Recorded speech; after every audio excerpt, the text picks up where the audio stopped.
Good evening, ladies and gentlemen, and I'd like to say good evening, in-laws and outlaws.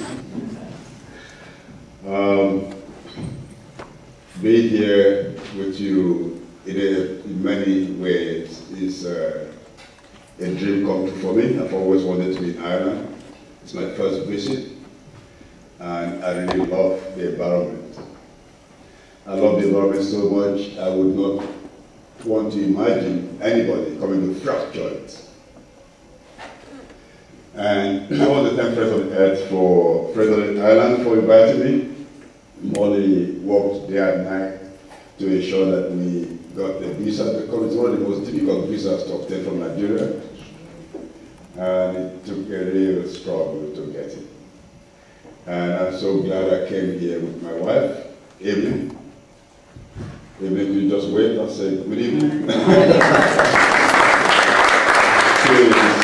She's not only a wife, she's a comrade in this struggle.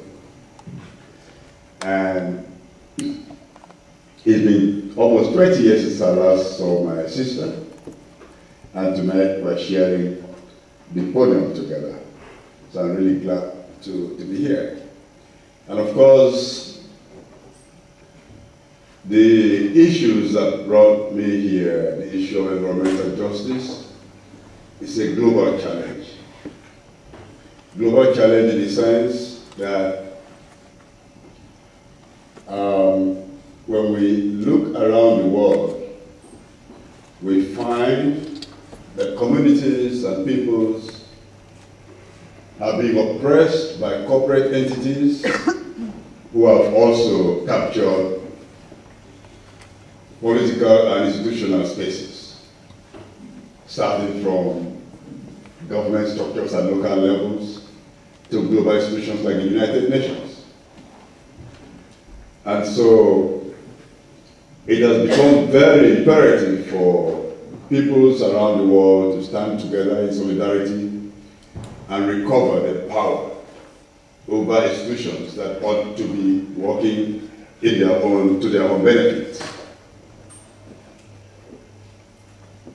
In Nigeria, we've had the sad experience of having big transnational oil corporations operate for 54 years.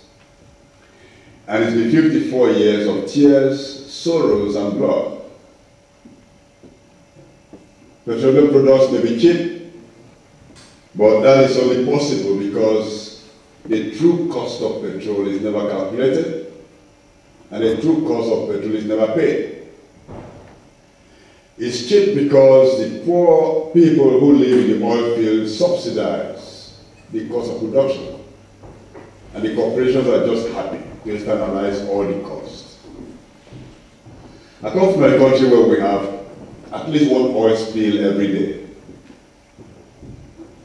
In the past few days, the rate has stepped up.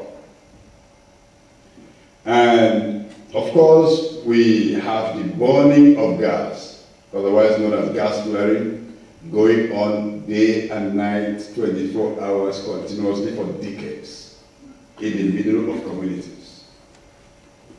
And questions have been asked, why, how is it that an industry that claims to be responsible would operate in such a way that the health of the communities, of the people, is so compromised, the environment is so damaged, and they don't have a sense of responsibility?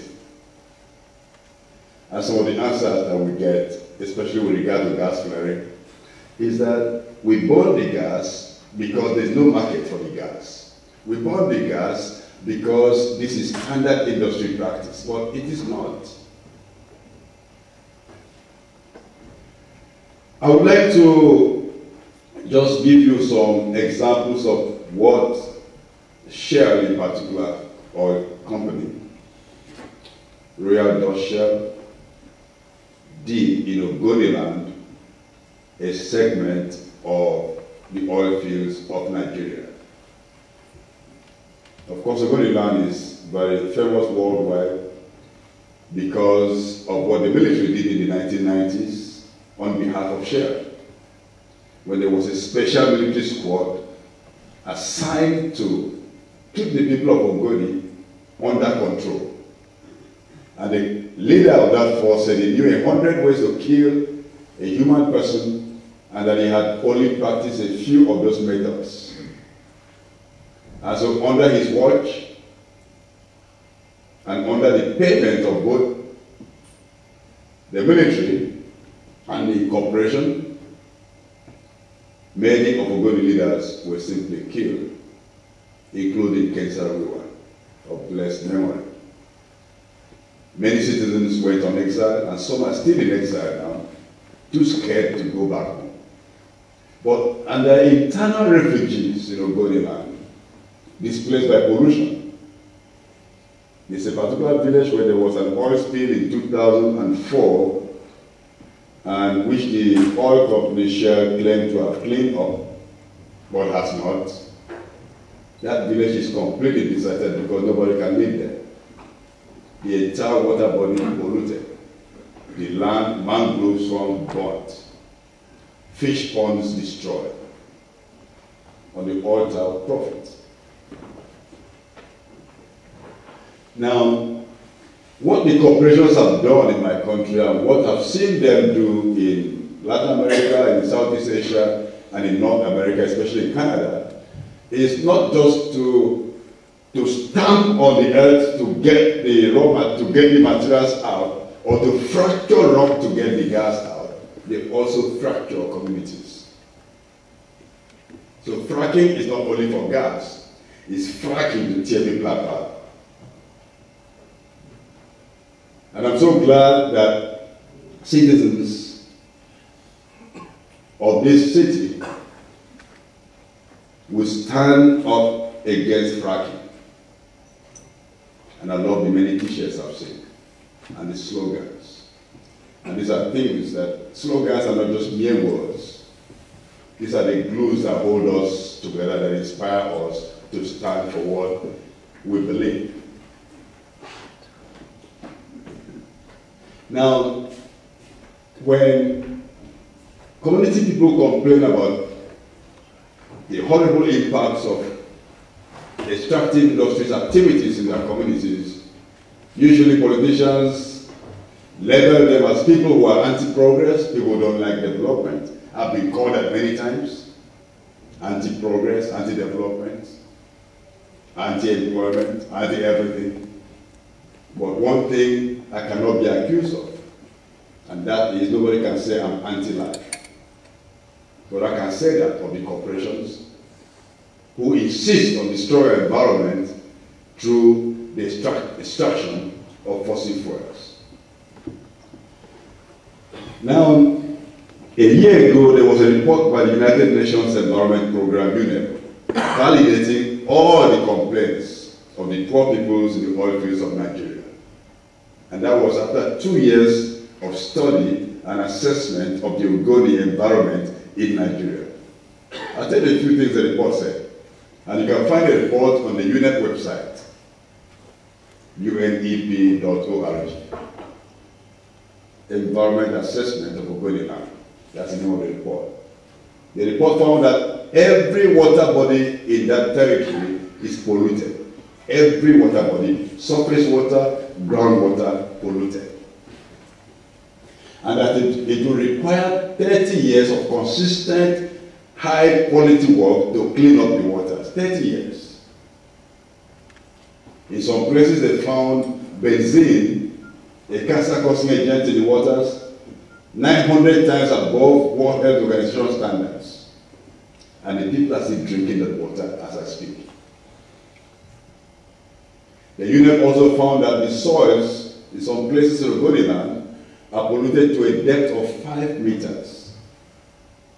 In other words, you keep digging, and you're just going through layers and layers and layers of pollution.